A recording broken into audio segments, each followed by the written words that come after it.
Bismillahirrahmanirrahim. Assalamualaikum warahmatullahi wabarakatuh. Alhamdulillahilladzi awdaha at-tariqa ila sabilil muhtadin wa sahhala manhajas sa'adati lil muttaqin wa absara basairal musaddiqin bi anwa'il ulumi wal ahkami fid din.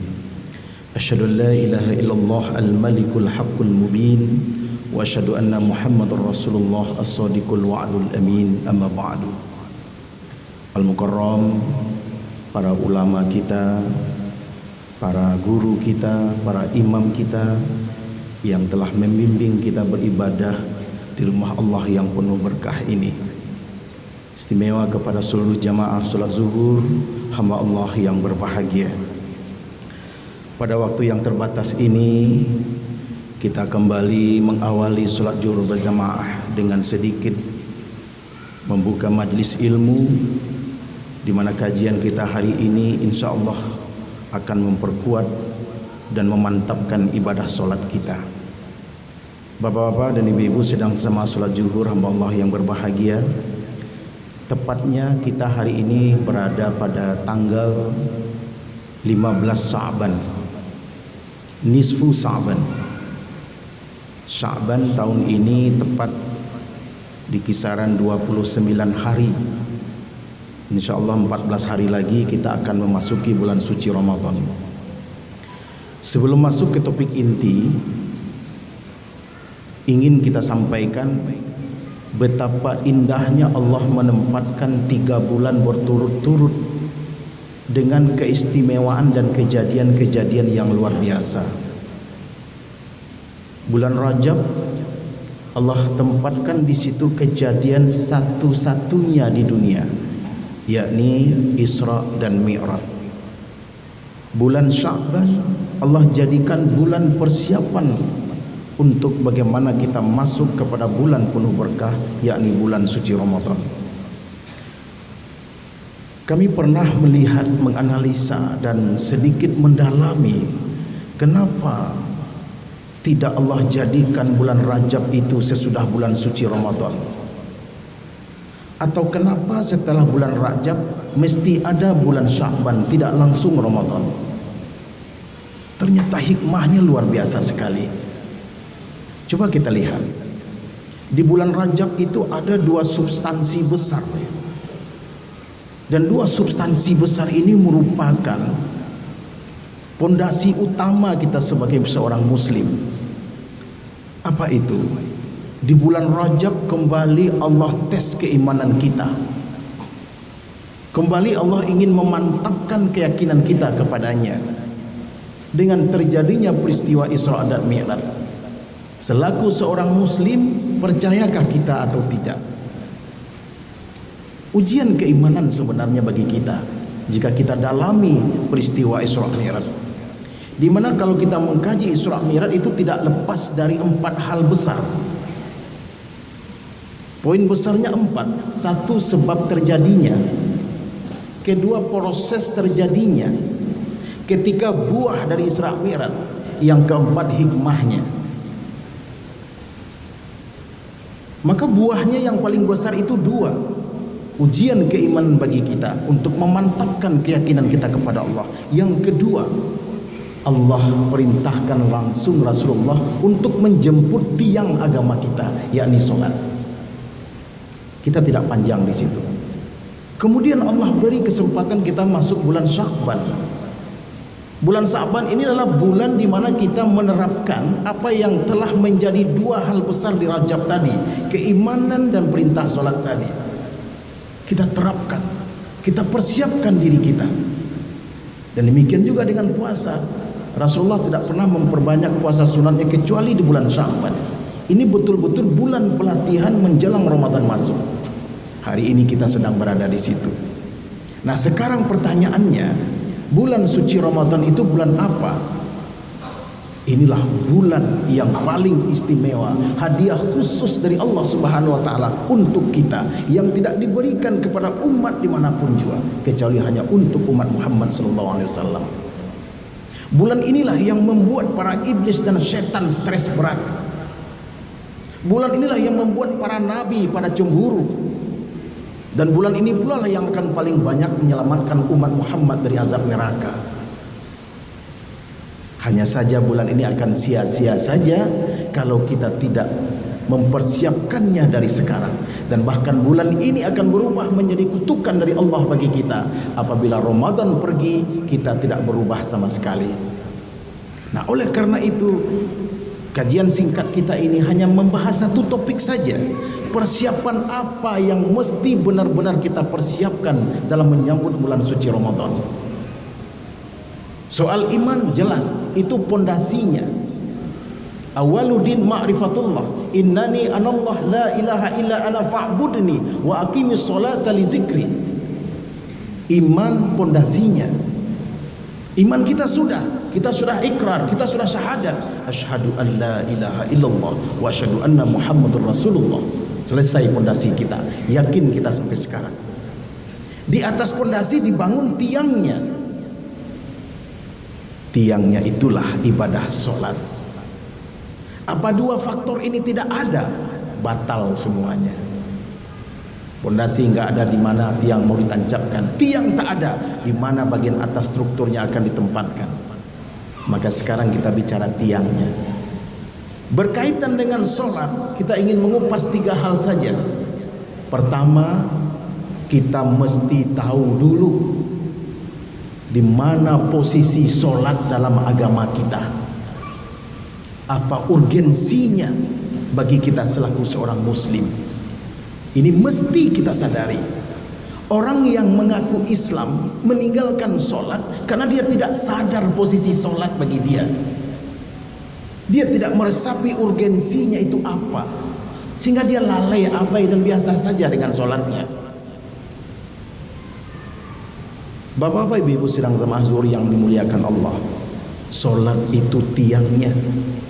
Apapun ibadah kita, sehebat apapun dan sebanyak apapun, tidak akan ada nilainya kalau tiang itu bermasalah. Sholat itu pembeda antara orang kafir dan muslim. As-sholah pembeda. Ma bainal muslim wal kafir as-sholah. Apa yang membedakan orang kafir dan orang muslim? Sholat. Jadi kalau sholat yang kita tinggalkan, ada orang berprinsip begini Pak, dia rajin puasa tapi nggak sholat, Ramadannya nggak tinggal tapi nggak sholat, atau sholatnya tidak sempurna 5 rakaat. Nauzubillah, itu sia-sia ibadah puasanya.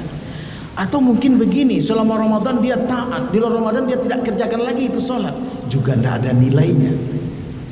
Maka ketika kita sadar sholat itu di sana akan dibangun seluruh amalan kita, sebesar dan sekecil apapun, pasti kita akan mengutamakannya. Ini dulu yang perlu kita tanamkan. Dia tiang dalam agama kita. Di sana dibangun amalan besar dan kecil lainnya.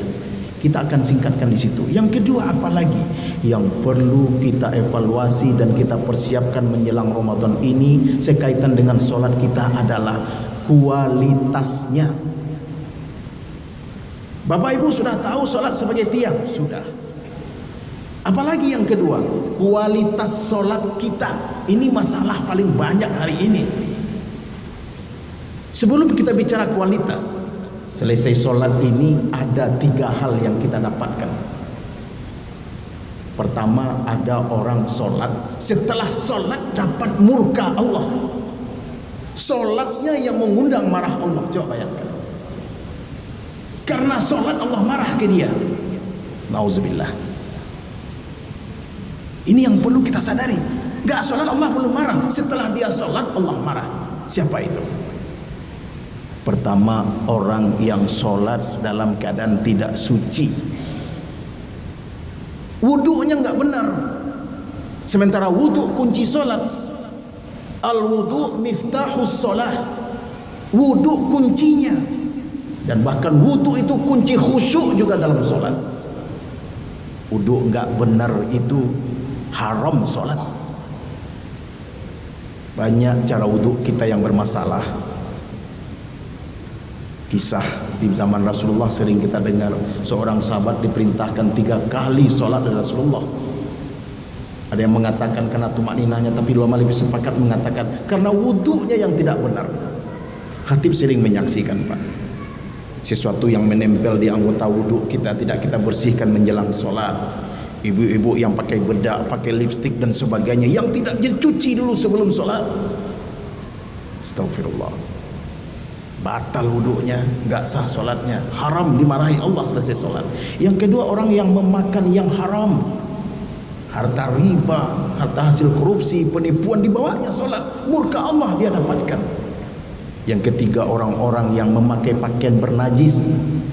Bapak kita sering pipis berdiri misalkan, terpercik 1 butir saja ke celana kita bawa itu sholat, haram hukumnya. Karena pakaian kita, jasad kita wajib suci sebelum sholat. Inilah orang-orang dan sebagiannya yang mendapatkan murka Allah selesai sholat. Berikut orang yang tidak dapat apa-apa, dia juga tidak dapat pahala, juga tidak dapat murka. Sholatnya secara fikih sah, rukun salatnya benar, wudunya tepat, tapi nggak dapat pahala. Kewajiban selesai, hasil nggak ada. Siapa itu? Orang yang tidak khusyuk dalam sholatnya. Qad aflahal mu'minun alladzina hum fi sholatihim khashi'un. Coba bayangkan, Pak, sekarang kita berada di rumah Allah. Di rumah Allah ini idealnya hanya Allah yang kita ingat. Betapa ironinya, setelah di rumah Allah pun, bahkan dalam sholat pun kita susah mengingat Allah. Coba bayangkan. Orang yang tidak khusyuk sholat, haba'an mansura, bagai debu yang berterbangan saja amalnya, gak dapat pahala. Yang ketiga, orang yang dapat pahala dari sholatnya. Ini yang kita cari. Inilah kualitas sholat. Untuk mencapai itu 2 saja syaratnya. Allah katakan dalam surah Al-Mulk ayat 2, Alladzi khalaqal mauta wal hayata liyabluwakum ayyukum ahsanu amala. Hidup mati kita ini Allah sengajakan untuk menguji amalan siapa yang terbaik di antara kita. Terbaik itu kualitas. Allah tidak ingin menguji amalan siapa yang terbanyak. Bukan rakaat terbanyak yang Allah sukai, tidak. Banyak pun rakaat tidak ada kualitas, tidak ada nilai. 2 rakaat saja cukup. Kalau berkualitas Allah cinta. Nah, ini yang bermasalah kita. Sholat asal sholat, kualitas nggak ada. Saya juga sering perhatikan orang sholat, Allahu Akbar, diam aja, gak bergerak bibirnya. Katanya dia baca juga, tapi di hatinya salah.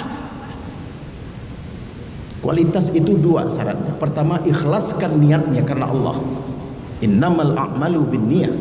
Kalau bukan karena Allah, jangan lakukan, gak ada nilai. Allah tolak itu. Yang kedua, apa syaratnya? Laksanakan seperti apa yang Rasulullah contohkan. Rasulullah contohkan dikaitkan dengan pendapat ulama ada 3. Di situ ada rukun qauli namanya. Rukun qauli, Allahu Akbar. Bacaan mesti benar. Hakikat guru kita mengajarkan tahsinul qiraah itu tujuan utamanya adalah untuk membenarkan bacaan solat kita. Itu nomor 1 fungsinya. Makanya guru kita memaksimalkan diri untuk itu.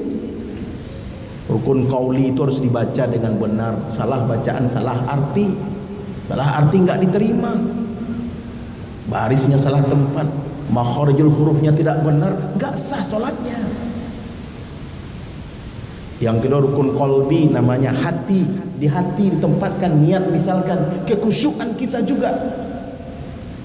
Baru rukun fi'li, Allahu Akbar, tangan kita diangkat, ruku kita benar, sujud kita tepat. Baru kualitasnya di situ saja. Ikhlaskan niatnya, laksanakan seperti yang Rasulullah lakukan. Selesai. Itulah yang akan kita lihat hari ini. Sudahkah sholat kita berkualitas atau belum? Kalau tidak, Allahu Akbar, gak ada nilai sama sekali, Pak. Yang terakhir dalam kajian singkat kita ini, tahu di mana posisi sholat? Kita lihat kualitas sholat kita. Yang ketiga, kita harus sadar fungsinya apa sholat itu sebenarnya. Fungsi sholat. Yang akan kita bahas cukup satu saja, fungsi awal solat sesuai dengan namanya. Solat itu secara lughah, as-shalah fil lughati ad-du'a. Solat secara bahasa doa. Harus kita maksimalkan itu, Pak. Doa itu apa sih? Ad-du'a mukhul ibadah, kata Rasulullah. Doa itu otaknya ibadah. Coba bayangkan, orang badannya sehat, gemuk, tapi otak nggak ada nilainya? Enggak. Demikian juga sholat, panjang banyak, tapi nggak ada diakhiri dengan doa, nggak ada nilai.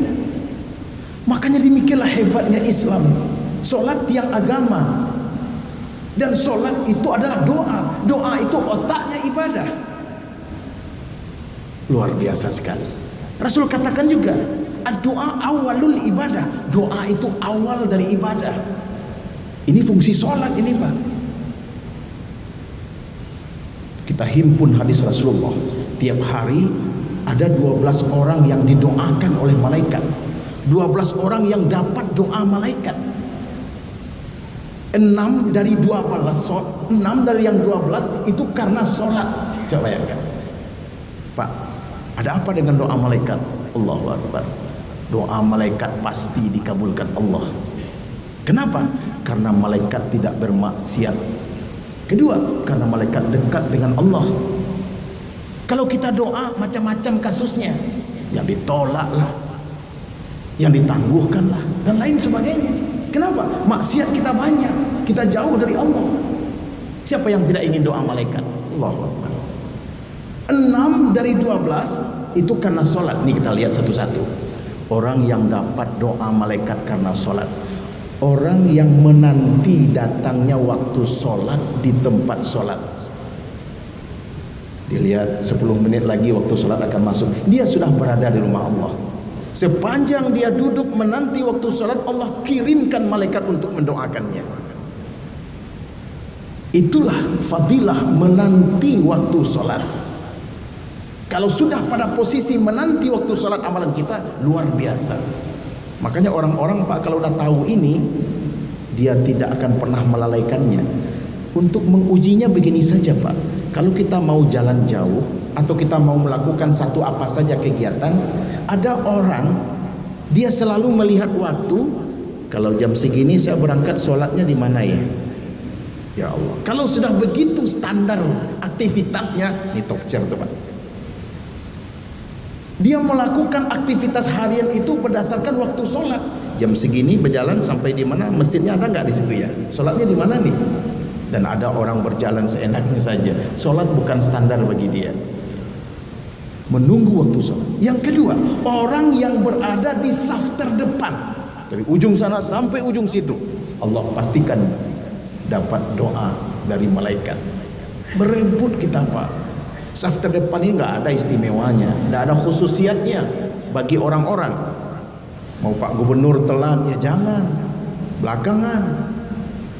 Bahkan Bapak, anak-anak yang sudah mumayyiz, anak-anak itu 3, ada sobi namanya. Sobi itu anak kecil, 2 tahun 2 yang belum ngerti apa-apa. Mumayyiz, dia belum balik tapi sudah bisa jadi imam loh, Pak. Umurnya baru 9 tahun, 7 tahun, 8 tahun. Dia dah ngerti sholat dengan benar, wuduknya juga dah benar.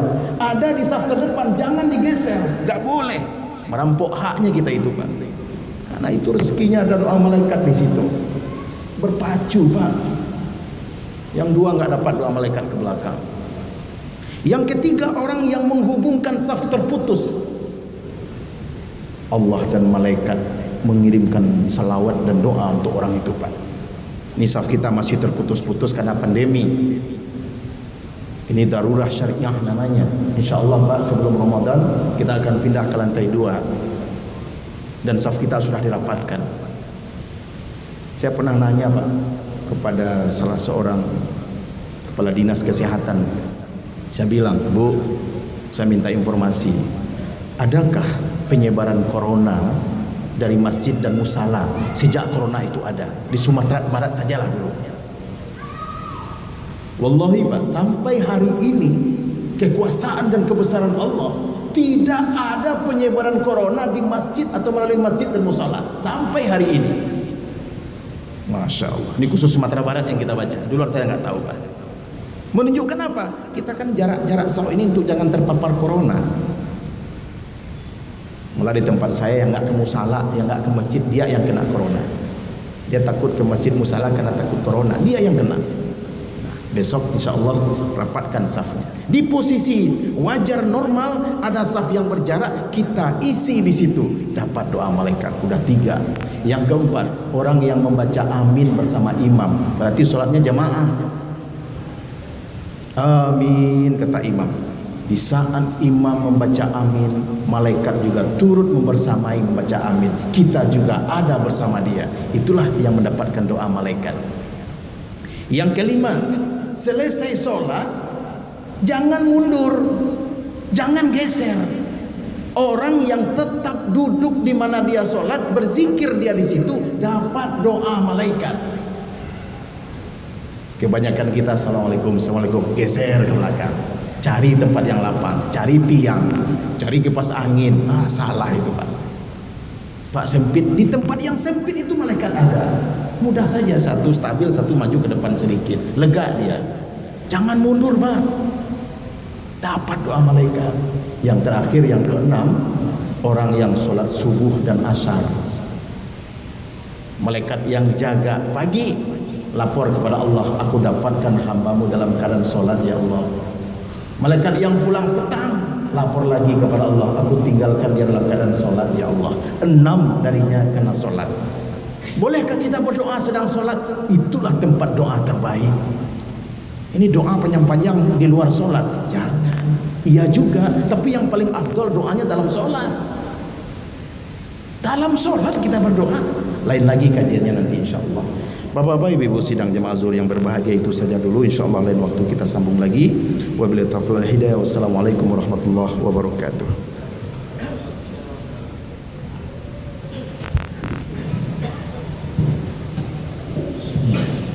Allah